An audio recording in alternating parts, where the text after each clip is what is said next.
Let's start with some of the good news. The political reception to Dr. Christine Ford, who's accusing Judge Kavanaugh of sexual assault when they were in high school, has been better in some measurable ways than the way that past accusers have been treated, something we've been covering tonight. For example, politicians in both parties have said that this accuser, Dr. Ford, should be heard. Chairman Grassley responded to this pressure, external or wherever it got him, by taking the unusual step of scheduling a new hearing. He didn't just stonewall, although there are criticisms about how the hearing will run. So that incremental progress is certainly worth noting as a factual matter. But it is not universal this week.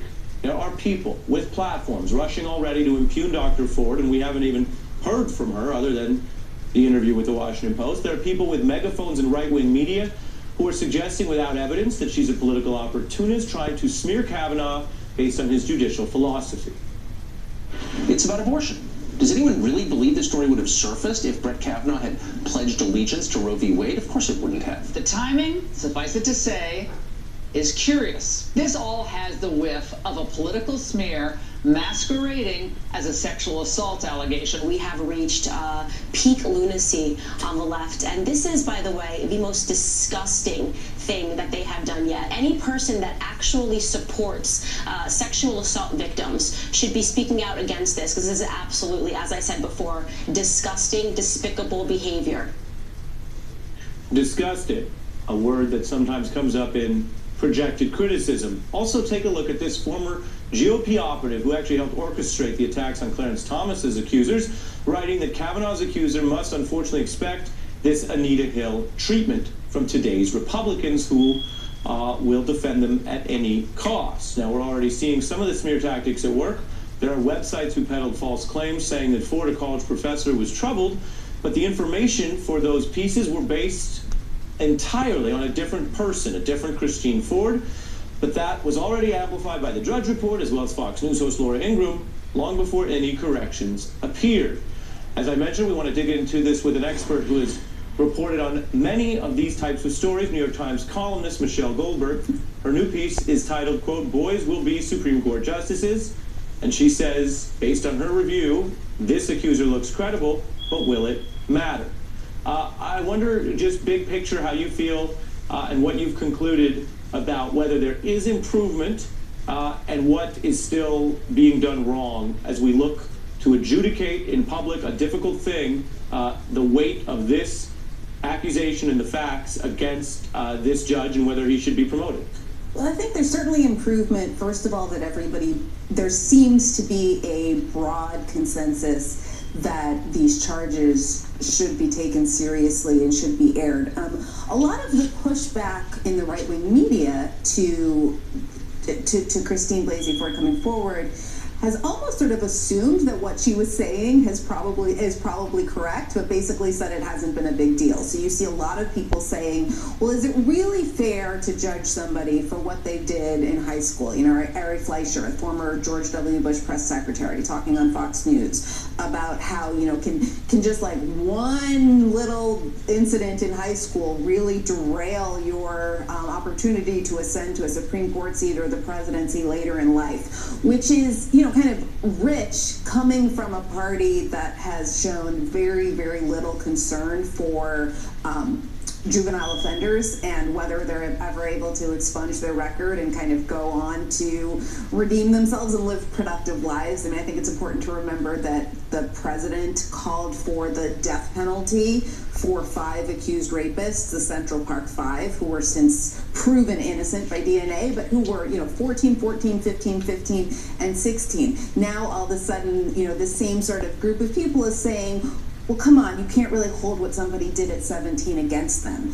But the fact that I think you have a number of senators out there saying that if this is proven true, that would be disqualifying, it's progress of a sort, right? There might be a cynical interpretation, which is that there's no proving either way in a case like this, but I think that it's good that there is, at least on some level, a consensus that if he did this, it's serious. Right. Well, and I'd like for you to peel back some of the double talk we're seeing as well, because this, like the Hill hearings, can be an inflection point. There is the possibility of learning, or what I might call learning under pressure.